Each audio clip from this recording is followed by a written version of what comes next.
It is very tough. I am sorry I got emotional. I didn't want to, ನಾನು ಏನು ಮಾತಾಡೋದು ಬೇಡ ಅಂದ್ಕೊಂಡಿದ್ರ ಬಗ್ಗೆ. But this is the fact. ಈ ಇಂಡಸ್ಟ್ರಿಲಿ, ನನಗೆ ಸೀರಿಯಲ್ ಇಂಡಸ್ಟ್ರಿಯಲ್ಲಿ ನಾನು ಎಷ್ಟು ಖುಷಿಪಟ್ಟನೋ, ಎಷ್ಟು ಫೇಮ್ ಸಿಗ್ತೋ, ಅಟ್ ದಿ ಸೇಮ್ ಟೈಮ್ ನನಗೆ ಅಷ್ಟೇ ಐ ವೆಂಟ್ ಥ್ರೂ ಇಟ್. ಏನೋ ಒಂದು ಲೊಕೇಶನ್ ಇದೆ, ದೂರ ಹೊರಗಡೆ ಹೋಗಿದ್ದೀವಿ, ಯಾವತ್ತು ನಾನು ದಿನ ನನಗೆ ಕ್ಯಾರವನ್ ಕೊಡಿ ಈ ಥರ ಹುಡುಗಿ ಅಥವಾ ಹೀರೋಯಿನ್ ನಾನಲ್ಲ. ಎಲ್ಲೋ ಒಂದು ಲೊಕೇಶನ್ ಹೋಗಿದ್ದೀವಿ, ಹೆಂಗೆ ಅಂದರೆ ಅಲ್ಲಿ ಬೇರೆ ಗಂಡಸರು ಇದ್ದಾರೆ, ಎಲ್ಲ ಇದ್ದಾರೆ.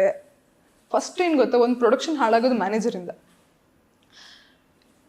ನಾನೇ ದುಡ್ಡು ಕೊಟ್ಬಿಡ್ತೀನಿ, ಒಂದಿನ ಕ್ಯಾರವನ್ನ ಕರೆಸಿ.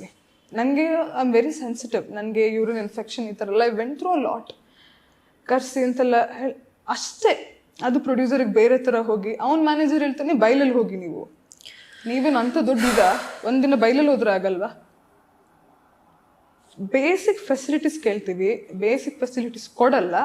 ಅಷ್ಟಕ್ಕೇ ದುರಹಂಕಾರ. ನನಗೆ ಎಷ್ಟೊಂದು ಮೂವಿ ಪ್ರಾಜೆಕ್ಟ್ಸ್ ಕ್ಯಾನ್ಸಲ್ ಮಾಡಿಸಿದ್ದಾರೆ, ಬೇಡ ಅವಳು ಅಂತ. ಸೊ ಇಲ್ಲಿ ಬೇರೆ ಹೀರೋಯಿನ್ಗಳದೆಲ್ಲ ಏನಾಗಿದೆ ಅಂದರೆ, ಎಷ್ಟೋ ಜನ ಒಪ್ಕೊಂಡು ಮಾಡ್ತಾ ಇದ್ದಾರೆ. ಅಂದರೆ ಏನು ಸಿಕ್ಕಿಲ್ಲ ಅಂದರೂ ಪಾಪ ಅವ್ರು ಅನ್ಭವಿಸ್ಕೊಂಡು ಮಾಡ್ತಾ ಇದ್ದಾರೆ. ನಾವಲ್ಲಿ ಬೇಸಿಕ್ ಫೆಸಿಲಿಟೀಸ್ ಕೇಳ್ತೀವಿ, ಆ ಬೇಸಿಕ್ ಫೆಸಿಲಿಟೀಸ್ ಕೊಟ್ಟಿಲ್ಲ ಅಂದರೆ ನಮ್ಮ ಹುಡುಗಿರಿಗೆ ಮಂತ್ಲಿ ಪ್ರಾಬ್ಲಮ್ ಇರುತ್ತೆ. ಒಂದು ಮನೇಲಿ ಡಸ್ಟ್ಬಿನ್ ತಂದಿಡಿ, ಡಸ್ಟ್ಬಿನ್ ಕೇಳೋದಕ್ಕೆ ಬೇರೆ ಥರ. ಒಂದು ನಾರ್ಮಲ್ ಬೇಸಿಕ್ ಫೆಸಿಲಿಟೀಸ್ ಕೊಡೋಕ್ಕೆ ರೆಡಿ ಇಲ್ಲ, ಬಟ್ ನಮ್ಮ ಹೆಸರು ಬೇರೆ ಥರ ಹೋಗುತ್ತೆ. ಏನೆಲ್ಲ ಅನ್ವಾಂಟೆಡ್. ಅವಳು ದುರಹಂಕಾರ, ಅವಳು ಸಡನ್ನಾಗಿ ಶೂಟಿಂಗಿಗೆ ಬರಲ್ಲ. ನಾನು ಆಸೆ ಪಟ್ಟು ಬಂದಿರೋ ಇಂಡಸ್ಟ್ರಿ ಇದು. ನಾನು ಯಾಕೆ ಈ ಇಂಡಸ್ಟ್ರಿಗೆ, ನನ್ನ ಕೆಲಸಕ್ಕೆ ನಾನು ಯಾಕೆ ಮೋಸ ಮಾಡ್ತೀನಿ?